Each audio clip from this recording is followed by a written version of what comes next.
जय श्री राधे। श्री हरिवंश राधा वल्लभ लाल की सदा जय हो।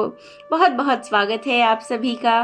क्या आप जानते हैं, क्या आपने नोटिस किया है कि जितने भी लड्डू गोपाल होते हैं या कृष्ण भगवान हैं या राम जी हैं या विष्णु जी हैं, इनके जितने भी श्री विग्रह होते हैं उस पर एक चरण का चिन्ह जरूर बना हुआ होता है। तो आखिर क्या कारण है इसके पीछे कि इनकी छाती पर एक चरण चिन्ह होता है? वह चरण चिन्ह किसका है, कहाँ से आया, क्यों होता है? तो आज जो हम कथा श्रवण करेंगे उससे हमें यही पता चलेगा कि वास्तव में इसके पीछे क्या रहस्य है, क्या कथा है, क्या लीला हुई थी जिसके कारण से भगवान की छाती पर यह चरण चिन्ह हमेशा ही पाया जाता है। तो चलिए शुरू करते हैं। भगवान के सभी स्वरूपों पर चरण चिन्ह दिखता है और इसके पीछे बड़ी रोचक कथा है। हमारे ग्रंथ कहते हैं कि महर्षि भृगु, जो कि ब्रह्मा जी के मानस पुत्र हैं, और इनकी पत्नी का नाम है ख्याति, जो कि दक्ष की पुत्री थी। महर्षि भृगु सप्त ऋषि मंडल के एक ऋषि हैं। सावन और भाद्रपद में वे भगवान सूर्य के रथ पर सवार रहते हैं। एक बार सरस्वती नदी के तट पर ऋषि मुनि एकत्रित होकर इस विषय पर चर्चा कर रहे थे कि ब्रह्मा जी, शिव जी और विष्णु, इन तीनों में सबसे बड़े और श्रेष्ठ कौन है। इसका कोई निष्कर्ष ना निकलता देख उन्होंने त्रिदेवों की परीक्षा लेने का निश्चय किया और ब्रह्मा जी के मानस पुत्र महर्षि भृगु को इस कार्य के लिए नियुक्त किया। हुआ क्या, जितने भी यज्ञ होते हैं या पूजा होती है तो सब ऋषि ये सोच रहे थे कि जो सबसे बड़े हैं इन तीनों में, हम उन्हीं को इसको समर्पित किया करेंगे, उन्हीं के निमित्त यज्ञ हम किया करेंगे। तो उसके लिए ये जानना बड़ा जरूरी था कि तीनों में बड़े कौन हैं। तो ऐसे तो इन्हें पता नहीं चल रहा, तो सोचा चलो एक परीक्षा करते हैं और उस परीक्षा में जो पास होगा वही सबसे बड़ा है, हम मान लेंगे। तो इस परीक्षा को लेने के लिए भृगु ऋषि को सभी ऋषि मुनियों ने मिलकर सोचा कि आप सही रहेंगे, आप परीक्षा कीजिए। तो बस महर्षि भृगु सर्वप्रथम पहुंच गए, कहाँ? ब्रह्मा जी के पास में। और वहां जाकर उन्होंने ना तो ब्रह्मा जी को प्रणाम किया, ना उनकी स्तुति की। यह देखकर ब्रह्मा जी क्रोधित हो गए। क्रोध की अधिकता से उनका मुख लाल हो गया। लेकिन फिर यह सोचकर कि ये मेरे ही तो पुत्र हैं, उन्होंने हृदय में उठे क्रोध के आवेग को बुद्धि विवेक से दबा लिया। लेकिन भृगु को यह तो समझ में आ गया कि ये बहुत क्रोधित हो गए थे इस बात से। चलो, अब इसके बाद भृगु ऋषि पहुंच गए कैलाश पर। देवादिदेव महादेव भगवान ने देखा कि भृगु आ रहे हैं तो वे बड़े प्रसन्न होकर अपने आसन से उठे और भृगु ऋषि का आलिंगन करने के लिए भुजाएं फैलाईं। किंतु उनकी परीक्षा लेने के लिए भृगु मुनि का उनका आलिंगन अस्वीकार कर दिया और कहा, महादेव, आप सदा वेदों और धर्म की मर्यादा का उल्लंघन करते हैं। दुष्टों और पापियों को आप जो वरदान देते हैं उनसे सृष्टि पर भयंकर कष्ट आ जाता है, बड़ा ही संकट उत्पन्न होता है, इसीलिए मैं आपका आलिंगन कदापि नहीं करूंगा। ओहो! उनकी बात सुनकर भगवान शिव क्रोध से तिलमिला उठे।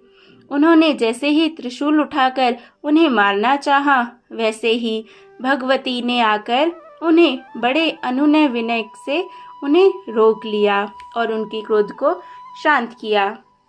और भृगु क्योंकि परीक्षा ही कर रहे थे तो अब वे वहां से चलकर कहाँ पहुँचे? वे पहुँचे वैकुंठ में। तो वैकुंठ में आ गए। उस समय भगवान श्री विष्णु देवी लक्ष्मी की गोद में सिर रखकर लेटे हुए थे। भृगु ने जाते ही उनके वक्ष पर एक तेज लात मारी।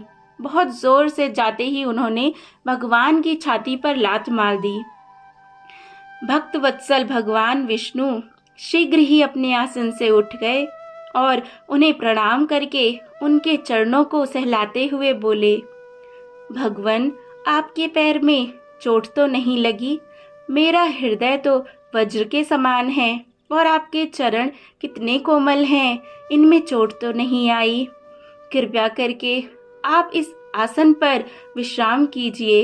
भगवान, मुझे आपके शुभ आगमन का कोई ज्ञान नहीं था, इसीलिए मैं आपका स्वागत नहीं कर सका। आपके चरणों का स्पर्श तीर्थों को पवित्र करने वाला है। आपके चरणों के स्पर्श से आज मैं धन्य हो गया। जय जय श्री राधे। भगवान विष्णु का यह प्रेम व्यवहार देखकर महर्षि भृगु की आंखों से आंसू बहने लगे और इसके बाद वे वहां से चलकर सभी ऋषि मुनियों के पास लौट आए और ब्रह्मा जी, शिव जी तथा विष्णु जी के यहाँ जो भी अनुभव हुए विस्तार से सब कह सुनाया। इसके अनुभव को सुनकर सभी ऋषि मुनि बड़े हैरान हुए और उनके सभी संदेह दूर हो गए। बस तभी उन्होंने मिलकर निर्णय किया कि भगवान विष्णु ही सर्वश्रेष्ठ हैं और हमारे जितने पूजा यज्ञ जो भी कर्म रहेंगे वो सब के सब हम भगवान विष्णु को ही समर्पित करेंगे। तब से ही आज तक सभी पूजा, सभी यज्ञों का जो फल है वो भगवान विष्णु के निमित्त किया जाता है और उन्हीं को अर्पित किया जाता है। भृगु ऋषि के द्वारा मारी गई लात से उनके चरण चिन्ह भगवान विष्णु के सभी स्वरूपों, उनके विग्रहों की छाती पर मौजूद होते हैं और यही कारण है क्योंकि भगवान विष्णु और कृष्ण या राम ये अलग नहीं हैं, ये एक ही हैं। तो देखिए, इससे भी हमें पता चलता है कि ये एक ही है।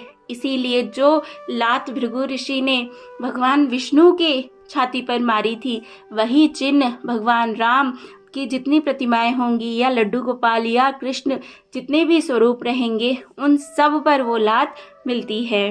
वो चिन्ह हमेशा हमेशा भगवान ने अपनी, देखिए भगवान कितना प्रेम करते हैं अपने भक्तों से। भृगु ऋषि भी तो उनके भक्त ही है ना, और भक्त ने लात मारी तो उसको किस तरह भगवान ने स्वीकार किया है, कितना मान दिया है। ऐसे तो भगवान पर कुछ नहीं रह सकता, लेकिन भगवान ने उसे स्वीकार किया और उस चिन्ह को हमेशा अपनी छाती से लगाए रहते हैं, चाहे कोई भी रूप धारण करे। तो ये हमारे भक्त वत्सल भगवान हैं, उनकी ये सुंदर सी लीला है। आशा है आपको सुनकर बड़ा आनंद आया होगा, मुझे तो खूब आया। अगर ऐसी ही आनंदमयी कथाएं आप रेगुलर सुनना चाहते हैं तो हमें फॉलो करें, सब्सक्राइब करें। जय जय श्री राधे, जय जय श्री राधे श्याम।